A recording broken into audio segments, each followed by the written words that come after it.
Heart failure का मतलब क्या होता है? ठीक है, तो हार्ट फेल्योर का मतलब होता है कि impaired cardiac function, unable to maintain an adequate circulation. आप मतलब पहले देख लो, इसका आपको समझ में आ जाएगा।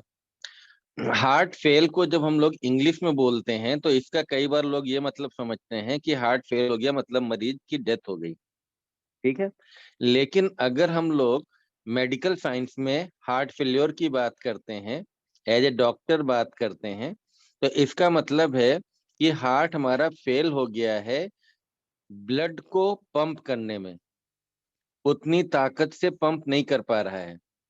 और ये मैंने आप लोगों को बताया था पहले, फार्मा में ही बताया था कि जैसे ब्लड पंपिंग एक्टिविटी अगर हम बात करें लेफ्ट वेंट्रिकल के लिए, तो लेफ्ट वेंट्रिकल में हमने आपको बताया था कि टोटल इसमें जो है 120 ml ब्लड होता है और इसमें से 70 ml ब्लड निकल जाता है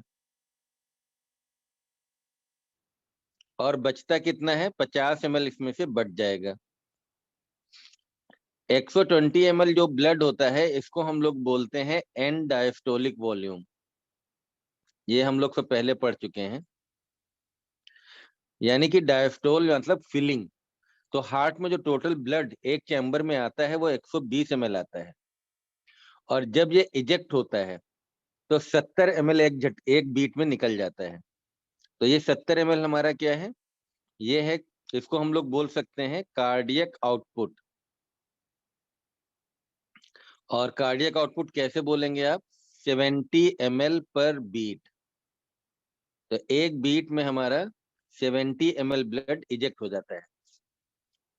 ठीक है, और कितना बच जाता है, तो 50 ml ब्लड जाता है। 50 ml बचने का मतलब होगा, इसको बोलेंगे एंड सिस्टोलिक वॉल्यूम। सिस्टोल का मतलब कॉन्ट्रैक्शन। तो जब 120 ml हार्ट कॉन्ट्रैक्ट करता है तो कभी पूरा चैम्बर खाली नहीं होता कि उसमें जीरो हो जाएगा, थोड़ा सा ब्लड बच जाता है, तो 50 ml बच जाएगा और ये बचे हुए ब्लड को बोलते हैं एंड सिस्टोलिक वॉल्यूम। इसके बाद फिर डायस्टोल शुरू होगा और फिर पीछे से 70 ml इसमें ब्लड फिल हो जाएगा, फिर से 120 ml हो जाएगा और फिर 70 ml निकल जाएगा। तो हर धड़कन में इस तरीके से 70 ml ब्लड हमारा हार्ट से बाहर निकलता रहता है। अब अगर किसी का हार्ट फेल हो गया, हार्ट फेल होने का मतलब कि हार्ट कमजोर हो गया आपका। अब 70 ml की जगह मान लीजिए, है ना, 50 ml निकलने लगे, 60 ml निकलने लगे, 40 ml निकलने लगे, तो इसका मतलब हम क्या बोलेंगे कि आपका लेफ्ट वेंट्रिकल की ताकत कम हो गई, लेफ्ट वेंट्रिकल आपका फेल हो रहा है ना। कितने परसेंट फेल हो रहा है, तो जितना हमारा कार्डियक आउटपुट कम होता जाएगा उतना परसेंटेज हमारा फेल होता चला जाएगा। ठीक है, अब हार्ट फेल हो रहा है कैसे, तो इसकी जो दीवारें हैं, ये दीवारें क्या होती हैं, ये कमजोर पड़ जाती हैं। ठीक है, अब ये दीवारें कैसे कमजोर पड़ जाती हैं, तो इन दीवारों में अगर कोई बीमारी हो जाए या नेक्रोसिस हो जाए, सेल डेथ हो जाए, ठीक है, तो हमारा क्या होगा, लेफ्ट वेंट्रिकल की दीवारें कमजोर पड़ जाएंगी।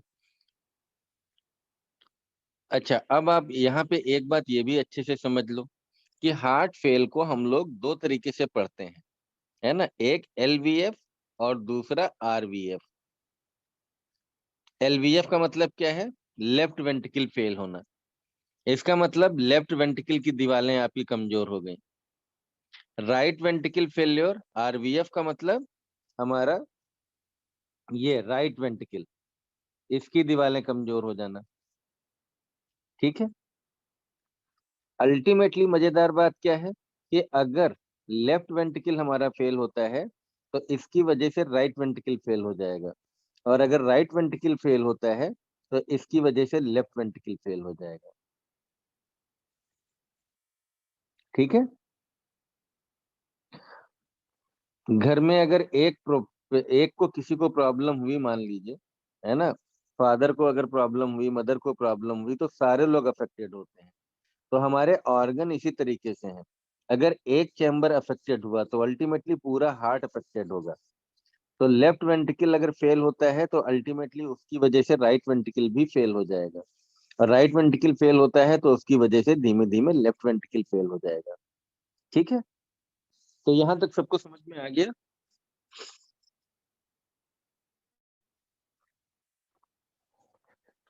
तो अब आप देखो, हार्ट फेलियर की डिफिनीशन आपको समझ में आ गई होगी। हार्ट फेलियर की डिफिनीशन क्या हो गया? इम्पेयर्ड कार्डियक फंक्शन, हार्ट के फंक्शन प्रॉपर ना हो पाए, और unable to maintain an adequate circulation, है ना, या कार्डियक आउटपुट। तो अगर कार्डियक आउटपुट हमारा मेंटेन ना हो पाए, कम हो जाए, तब हम लोग बोलते हैं कि हार्ट फेलियर है। ये फिर एटियोलॉजी है, कारण आप देख लो एटियोलॉजी क्या क्या है। तो इंट्रिंसिक पंप फेल्योर, अगर हमारा पंप फेल हो जाए, जैसे वीकनिंग ऑफ वेंट्रिकुलर मसल, है ना, या ischemic heart disease, myocarditis, cardiomyopathy, है ना, ये सब हमने कल पढ़ाया था पैथोलॉजी की क्लास में। या वर्कलोड हमारा बढ़ जाए, increase pressure load and increase volume load. तो इसको अभी अब हम लोग नहीं पढ़ेंगे, अब हम लोग आज थोड़ा सा आगे की बात करेंगे। Types of heart failure: acute, chronic, LVF and RVF. तो चार तरीके से हम लोग पढ़ते हैं। एक्यूट का मतलब आप सबको पता है कि सडन, ऐसी कोई बीमारी जिसमें से सडन हमारा ऑर्गन, हार्ट काम करना बंद कर दे, है ना, और हमारा कार्डियक आउटपुट कम होने लगे। क्रॉनिक में ऐसी बीमारी जो स्लोली इफेक्ट करे। एलवीएफ और आरवीएफ मैंने आपको बता ही दिया है। ठीक है,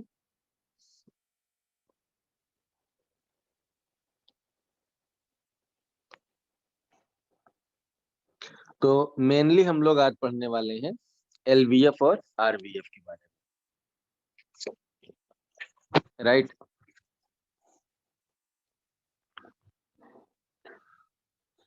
तो पहले तो मैं यहाँ पे आपको समझा देता हूँ, इसके बाद फिर लिखता हूँ।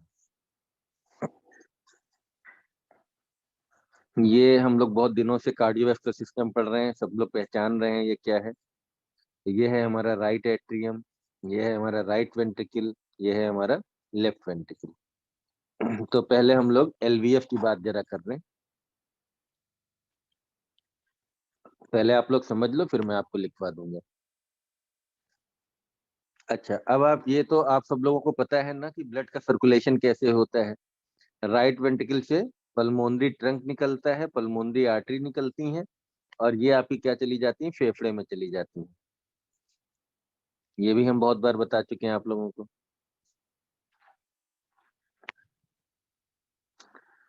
फिर हमारी बॉडी से जितना भी ब्लड है, जो डीऑक्सीजनेटेड ब्लड है नीला वाला, वो सारा कलेक्ट होकर राइट एट्रियम में आता है। राइट एट्रियम में कलेक्ट होने के बाद राइट वेंट्रिकल में आता है, और राइट वेंट्रिकल के बाद ये पल्मोनरी आर्टरी से निकल के कहाँ पहुंच जाता है, लंग में पहुंच जाता है। लंग में आप लोगों को पता है, इसको यहाँ पे ऑक्सीजन मिल जाती है, और लंग में ऑक्सीजन मिलने के बाद ये हमारा क्या होता है, ऑक्सीजनेटेड ब्लड हो जाता है। लेफ्ट एट्रियम हमें दिखता नहीं है, पीछे के साइड में होता है, पढ़ने के लिए हमने यहीं पे बना दिया है।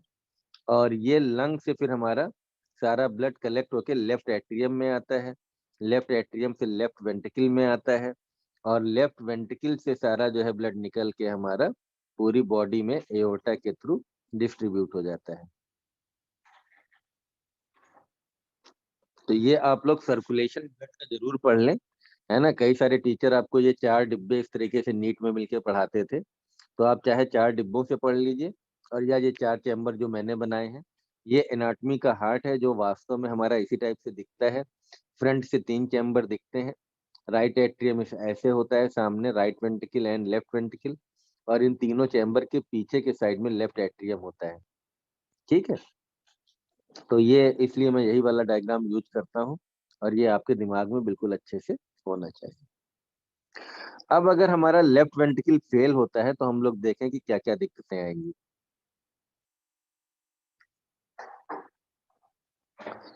लेफ्ट वेंट्रिकल अगर फेल होता है तो दो टाइप की दिक्कतें आएंगी। पहली पहली को हम लोग बोलते हैं फॉरवर्ड फेल्योर।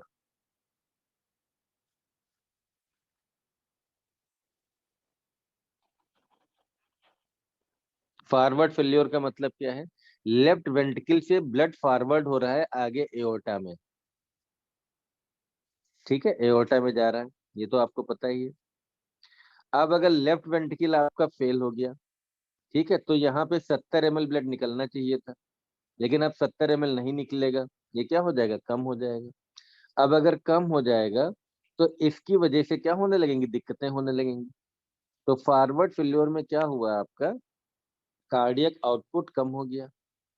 अब कार्डियक आउटपुट अगर कम हो गया तो ब्लड टू ऑल ऑर्गन क्या हो जाएगा, कम हो जाएगा।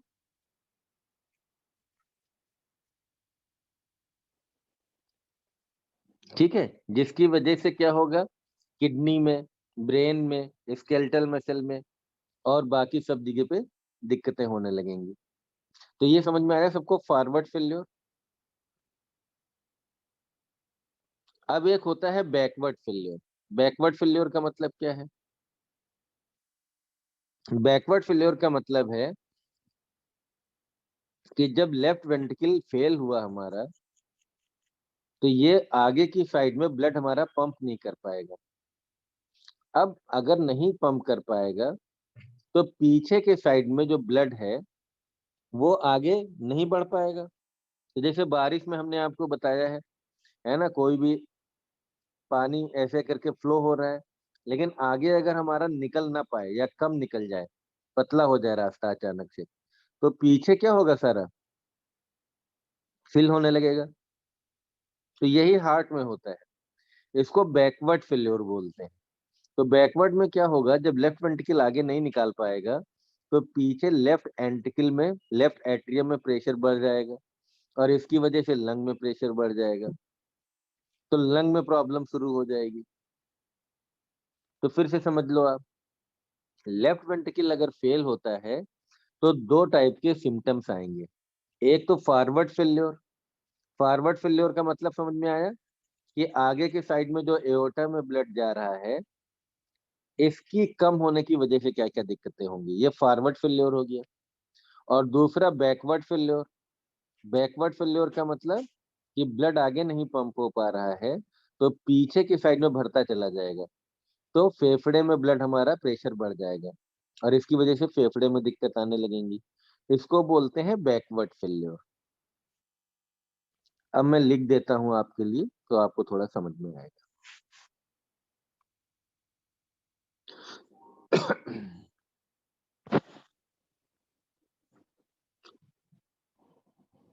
तो LVF, और इसके दो पार्ट हो गए। पहला हो गया forward failure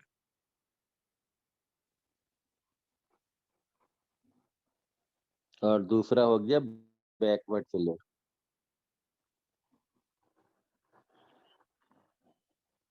forward failure and backward failure.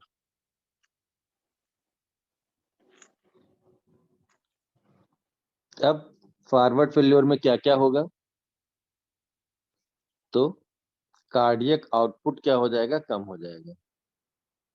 और अगर कार्डियक आउटपुट कम हो जाएगा तो क्या क्या दिक्कतें आने वाली हैं, तो ए, किडनी में क्या होगा,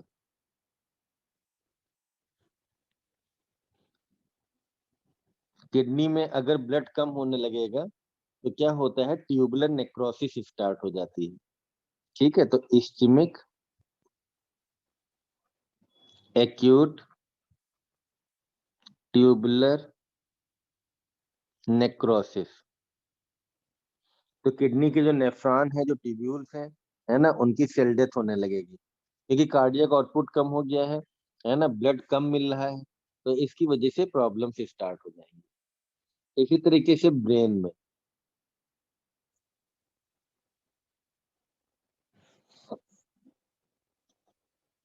ब्रेन में भी ब्लड कम हो जाएगा, ऑक्सीजन कम हो जाएगी, तो hypoxic इंसिफेलोपैथी।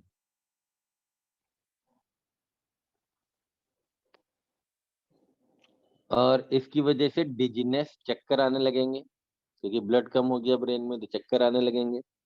Vertigo and blurring of vision, ठीक से दिखेगा भी नहीं, आंखों के सामने अंधेरा छाने लगेगा। तो ये सब ब्रेन में दिक्कतें हो जाएंगी। इसी तरीके से स्केलेटल मसल में क्या इफेक्ट आएगा?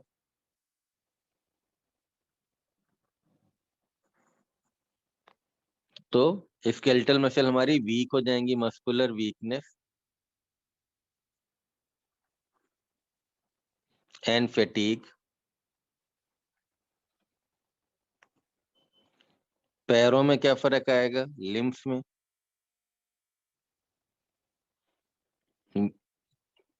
Becomes cold. पैरों में हाथ ब्लड में कम आने लगेगा, तो हाथ पैर हमारे ठंडे पड़ने लगेंगे। तो समझ में आया? तो फॉरवर्ड फेल्योर का मतलब समझ में आया? फिर से देख लो एक बार आप लोग।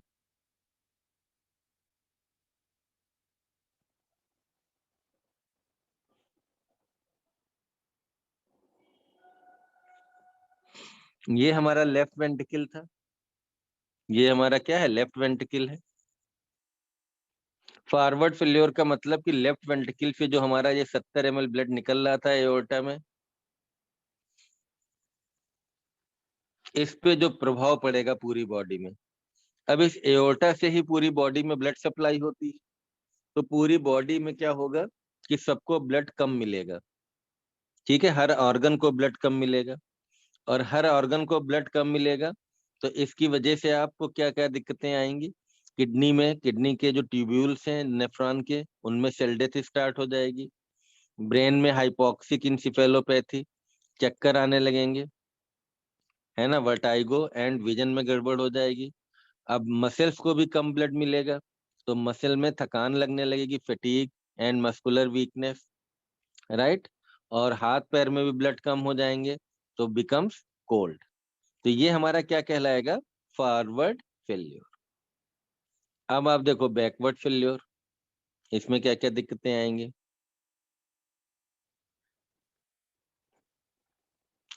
तो बैकवर्ड फेल्योर में क्या हो रहा था कि यहाँ पे तो लेफ्ट एट्रियम है, तो पहले तो लेफ्ट एट्रियम में प्रभाव पड़ेगा, और इसके बाद फेफड़े में, क्योंकि बैक प्रेशर की वजह से फेफड़े में दिक्कत आने लगेगी।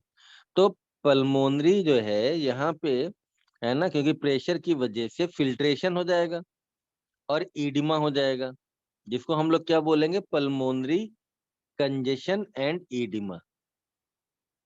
तो बैकवर्ड फेल्योर की वजह से फेफड़े में क्या हो जाएगा? Pulmonary congestion and oedema.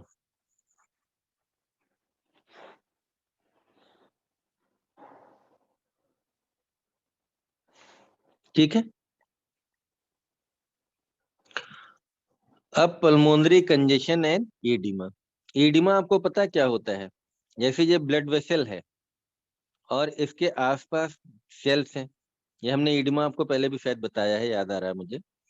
तो अगर यहाँ पे ब्लड वेसल में प्रेशर बढ़ जाए, तो यहाँ से हमारा फिल्ट्रेशन बढ़ जाता है, और जो इंटरस्टिशियल फ्लूइड है, जो इंटरस्टिशियल फ्लूइड है, इसका अमाउंट बढ़ जाता है। तो increase amount of interstitial fluid,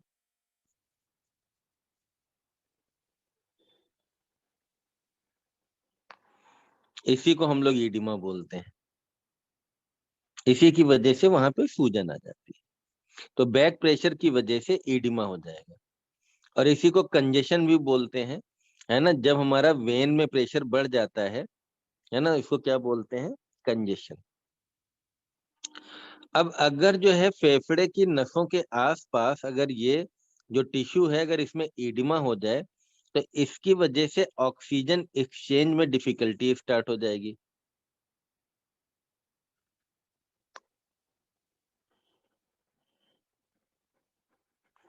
तो डिफिकल्टी इन ऑक्सीजन एक्सचेंज।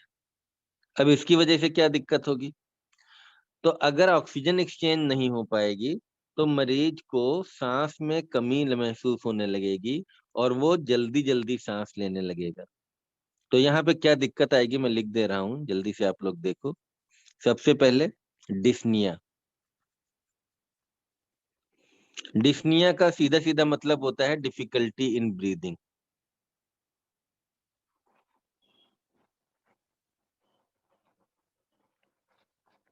तो ये तो बिल्कुल समझ में आ गया होगा आपको। दूसरा ब्रेथलेसनेस।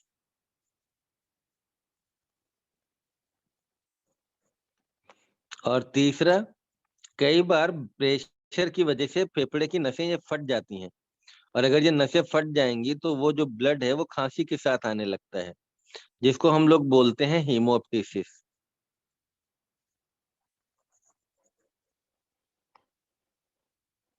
ठीक है। दूसरी बात आप देखो कि ये जो प्रॉब्लम है हमारी,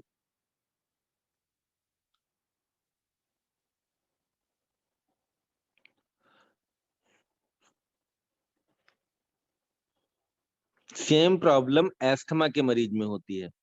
एस्थमा के मरीज में ब्रांको कॉन्स्ट्रिक्शन की वजह से ऑक्सीजन कम पड़ने लगती है, उसमें भी ब्रेथलेसनेस हो जाती है।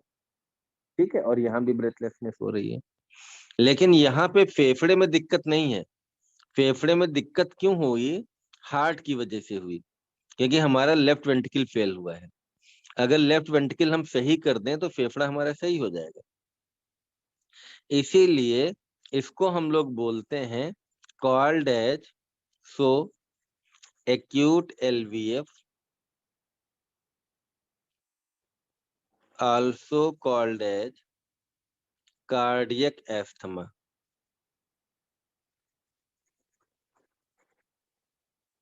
एक्यूट एलवीएफ का एक दूसरा नाम क्या हो गया? Cardiac asthma. अब ये कार्डियक एस्थमा आपको समझ में आया? कार्डियक एस्थमा अगर आपसे कोई पूछे कि क्या है, तो आपको क्या बताना है? एस्थमा लाइक सिम्टम्स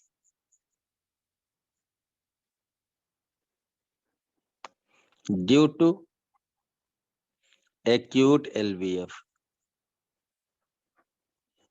तो एक्यूट एलवीएफ की वजह से एस्थमा लाइक सिम्टम्स जो आते हैं, इसको हम लोग बोलते हैं कार्डियक एस्थमा।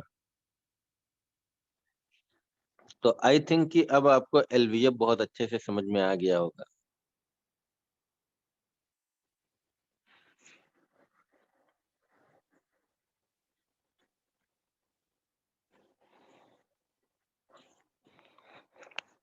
अब एक बार चैट सेक्शन में आ जाओ।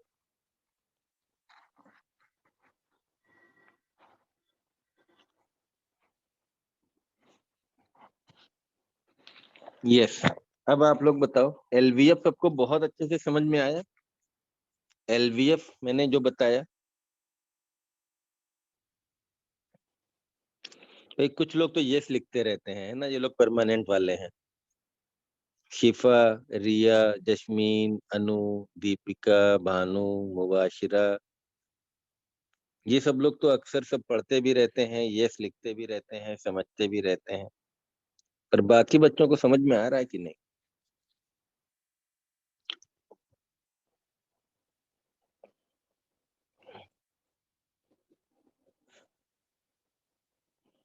अंकुर गुप्ता, आर्यन यादव, डॉली पासी, फौजिया, गोलू कुमार।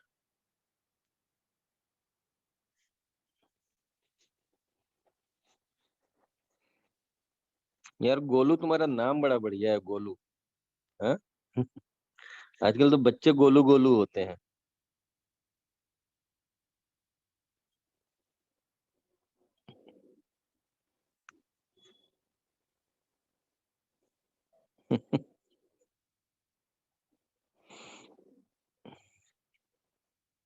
तो नाम कई बार बड़े अच्छे होते हैं, गोलू कुमार। बड़ा पसंद आया भाई मुझे तुम्हारा नाम।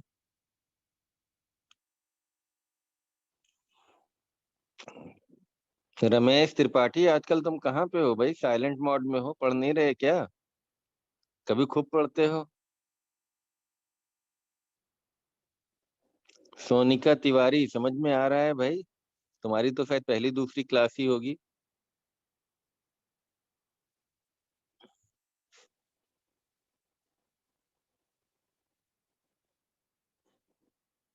ठीक है, चलो बढ़िया।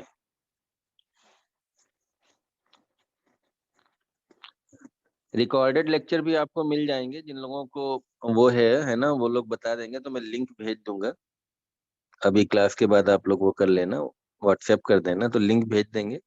ऐप है तो आप लोग ऐप डाउनलोड कर लेना, जिसमें सब रिकॉर्डेड लेक्चर डाल दिए जाते हैं, तो आपको रिवाइज हो जाएगा वहां पे। वीडियो अपलोड हो जाएंगे यार, अभी ना वो बच्चा कहीं कहीं उसके एग्जाम आ जाते हैं, चला गया होगा, मैं बोल दूंगा वो कर देगा 1-2 दिन में। जिस दिन करेगा उस दिन सारे अपलोड हो जाएंगे, 4-5 दिन के। ठीक है चलो, अब हम लोग आगे बात करें।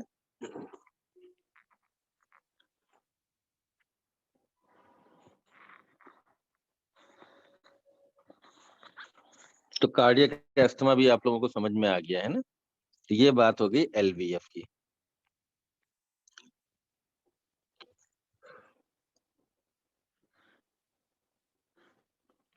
अब हम लोग आरवीएफ की बात कर लेते हैं फटाफट।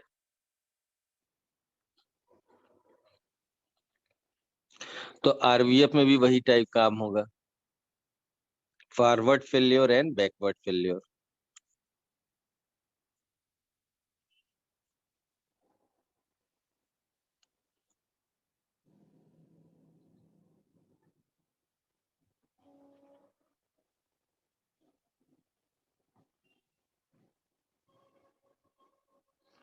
ठीक है, अब इनको दोनों देख लें कि आरवीएफ में क्या क्या दिक्कतें आएंगी।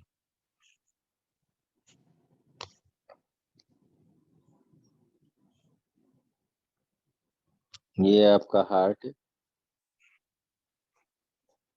Right atrium, right ventricle. यहाँ पे क्या हो रहा है, बॉडी, इस बॉडी से ब्लड कलेक्ट होके कहाँ पे आया, राइट एट्रियम में। राइट एट्रियम से कहाँ आया, लेफ्ट वेंट्रिकल में। और लेफ्ट वेंट्रिकल से ये ब्लड कहाँ चला गया, फेफड़े में।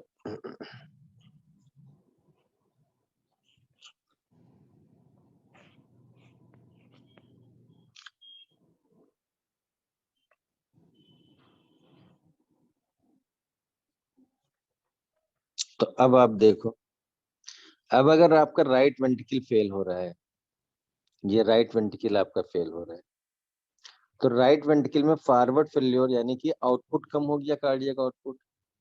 कार्डियक आउटपुट कम हो गया, तो इससे क्या होगा कि जो ब्लड हमारा फेफड़े में जा रहा था वो कम जाएगा। तो फॉरवर्ड फेल्योर में क्या हुआ, कार्डियक आउटपुट डिक्रीजेज। और कार्डियक आउटपुट डिक्रीजेज, इसमें जो है so blood decreases in lungs, क्योंकि कार्डियक आउटपुट कम हो गया तो जो लंग में ब्लड जा रहा है वो भी कम हो गया। अच्छा एक चीज आप बताओ, जैसे हमने लेफ्ट वेंट्रिकल का तो आपको बताया है कि लेफ्ट वेंट्रिकल में 70 ml ब्लड निकलता है एक बार में, ये मैंने बताया है। राइट वेंट्रिकल में कितना निकलता है, 70 ml से कम या 70 ml से ज्यादा। ठीक है, लेफ्ट वेंट्रिकल का तो हमने आउटपुट बताया 70 ml है, राइट वेंट्रिकल को आपको बताना है ना। लेफ्ट वेंट्रिकल पूरे बॉडी में ब्लड भेजता है, राइट वेंट्रिकल फेफड़े में भेजता है। जल्दी से बताओ आप लोग, चैट सेक्शन में बताओ।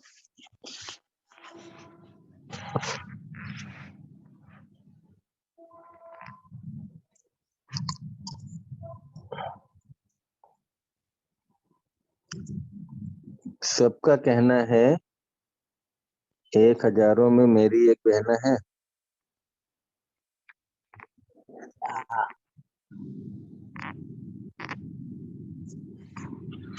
कम कम कम कम कम कम कम। नकीब ने कहा इक्वल, मोहम्मद रज्जाक से इक्वल, मुबाशिरा इक्वल।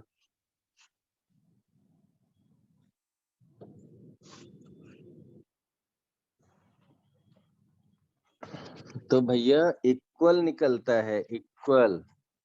इससे भी 70 ml ही निकलेगा यार, दोनों वेंट्रिकल से बराबर ही निकलता है, नहीं डिसबैलेंस नहीं हो जाएगा। अरे भाई, यहाँ पर राइट वेंट्रिकल धड़का, राइट वेंट्रिकल धड़का तो 70 ml ब्लड यहाँ पे आ गया, और यही 70 ml फिर लेफ्ट वेंट्रिकल में आया, और ये फिर जब धड़का तो ये 70 ml फिर निकल गया।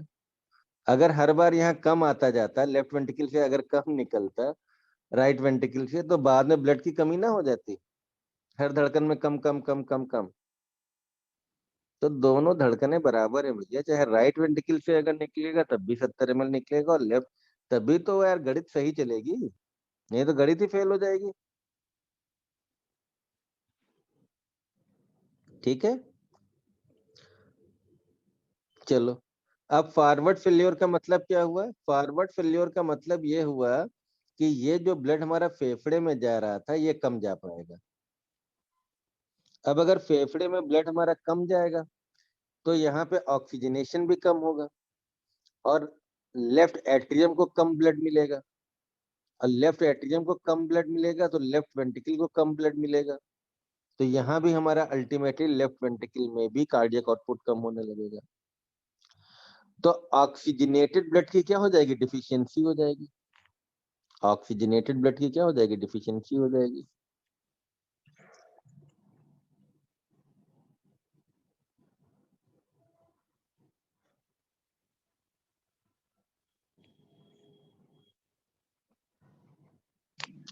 और अगर ऑक्सीजनेटेड ब्लड हमारा कम हो जाएगा तो क्या हो जाएगा? Cyanosis and hypoxia.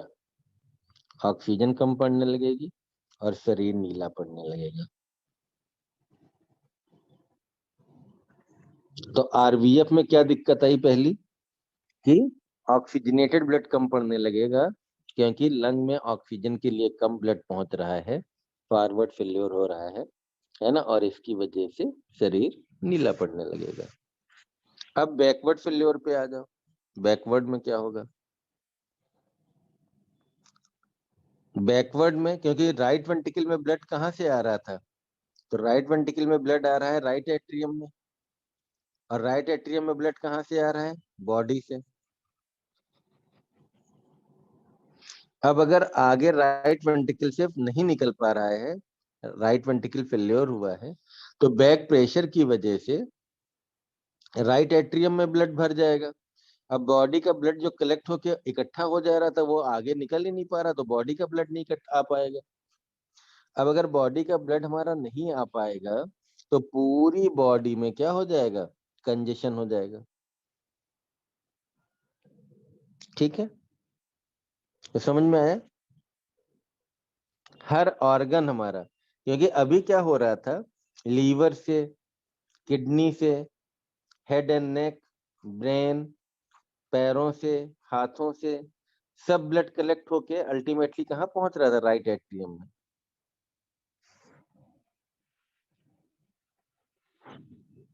अब जब हमारा आगे निकल ही नहीं पा रहा है तो पीछे क्या होगा? सारा ब्लड हमारा भर जाएगा। अच्छा, ये एक आप समझ लो, कंजेशन क्या होता है मैं आपको बता देता हूँ। कंजेशन,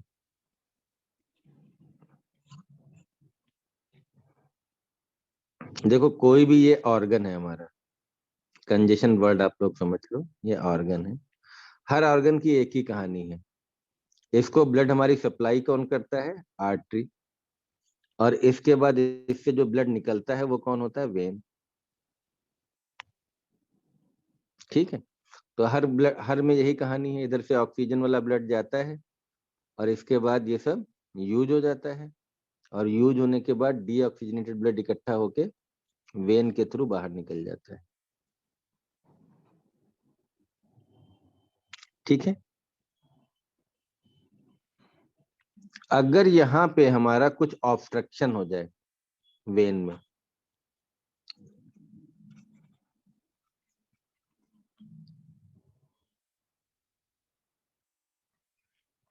तो ऑर्गन में क्या हो जाएगा? ब्लड बढ़ जाएगा। तो increase amount of blood due to obstruction in venous flow is called as congestion। याद रहेगा कंजेशन। तो ऑर्गन में हमारा ब्लड का अमाउंट बढ़ गया। क्यों बढ़ गया? क्योंकि वेन से ब्लड निकल नहीं पा रहा, तो बैक प्रेशर की वजह से ऑर्गन में ब्लड बढ़ गया है। इसी वर्ड को लिए हम कंजेशन यूज करते हैं। ठीक है, तो अब नीचे क्या हो रहा था? पूरी बॉडी से ब्लड कलेक्ट होके कहाँ जा रहा था? Right atrium. राइट एट्रियम से राइट वेंट्रिकल, और राइट वेंट्रिकल से कहाँ जा रहा था? लंग। तो अगर हमारा राइट वेंट्रिकल फेल हो गया, अगर हमारा आरबीएफ हो गया, तो अब क्या होगा? बैक प्रेशर की वजह से यहाँ पूरी बॉडी में सिस्टमिक कंजेशन हो जाएगा। सिस्टमिक कंजेशन का मतलब हर सिस्टम में दिक्कत होगी। तो यहीं पे मैं लिखे दे रहा हूं, आप लोग देख लो। ये तो हो गया था फॉरवर्ड फेल्योर, और ये है बैकवर्ड फेल्योर। तो बैकवर्ड फेल्योर में मेन हमारा क्या होता है? इसको हम लोग बोलते हैं systemic congestion.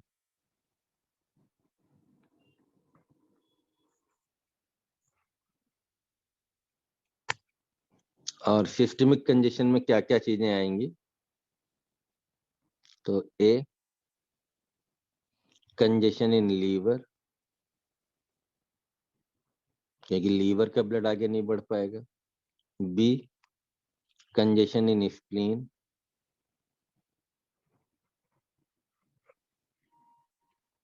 C, congestion in GIT. D, congestion in leg.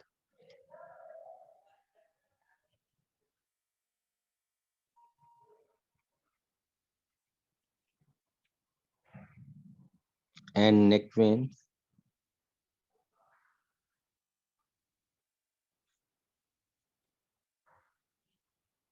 ठीक है, तो कंजेशन समझ में आया?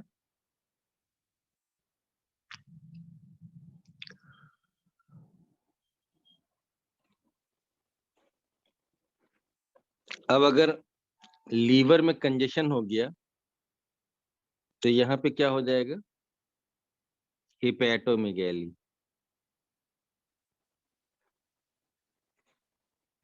इसी तरीके से अगर स्प्लीन में हो गया, तो स्प्लीनोमेगैली। जीआईटी में हो गया, तो एनोरेक्सिया, नॉजिया एंड वोमिटिंग।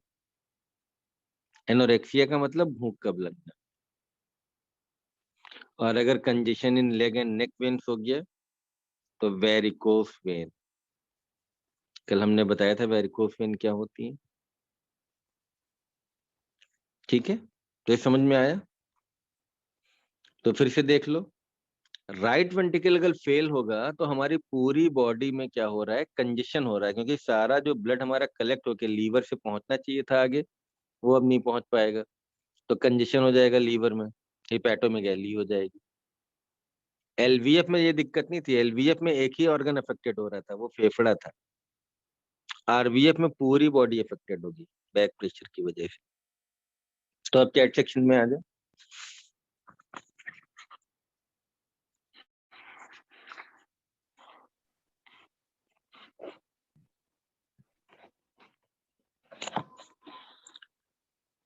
ये बताओ भाई, समझ में आ रहा है आप लोगों को ये सब चीजें जो मैं बता रहा हूँ? ये कुछ समझ पा रहे हो तुम लोग?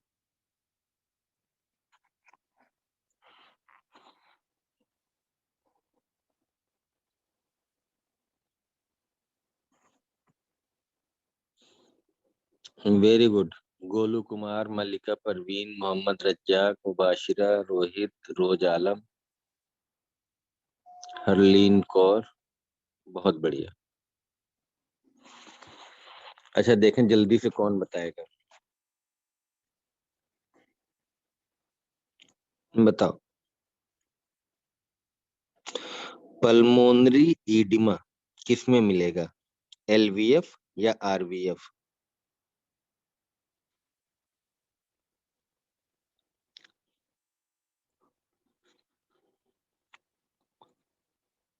Very good Sonia.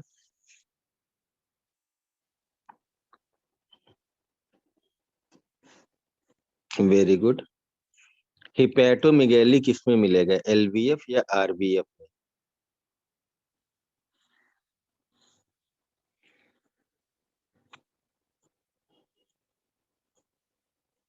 तो हिपैटोमेगैली किसमें मिलेगा? आरवीएफ। ठीक है, बढ़िया, बहुत बढ़िया।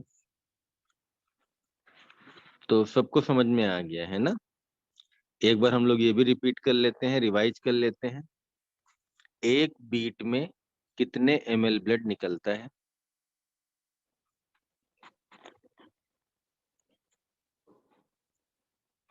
70 ml। एंड सिस्टोलिक वॉल्यूम कितना होता है?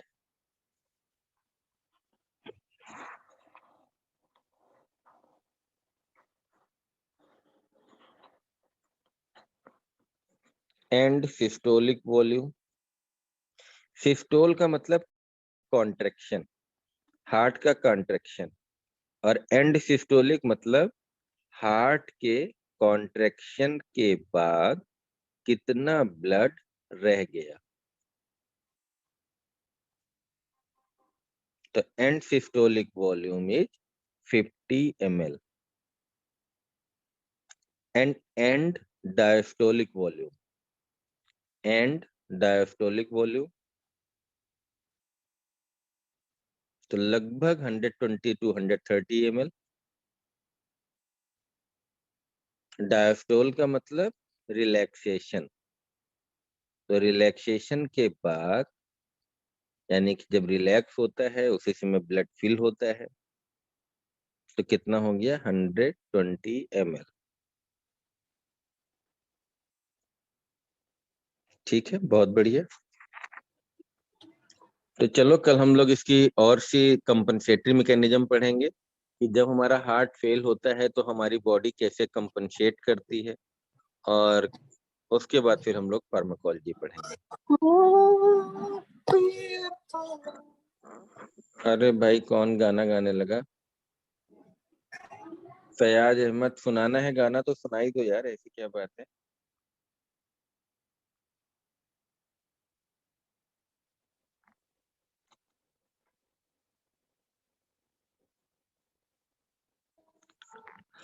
चलो फिर, गुड नाइट। कोई क्वेश्चन है तो आप लोग पूछ सकते हो। कोई क्वेश्चन है तो आप लोग पूछ सकते हो, वरना फिर good night. Any doubt, any question in heart failure?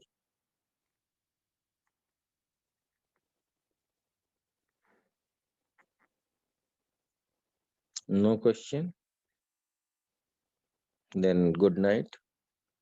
Good night Riya, Anu, bye bye.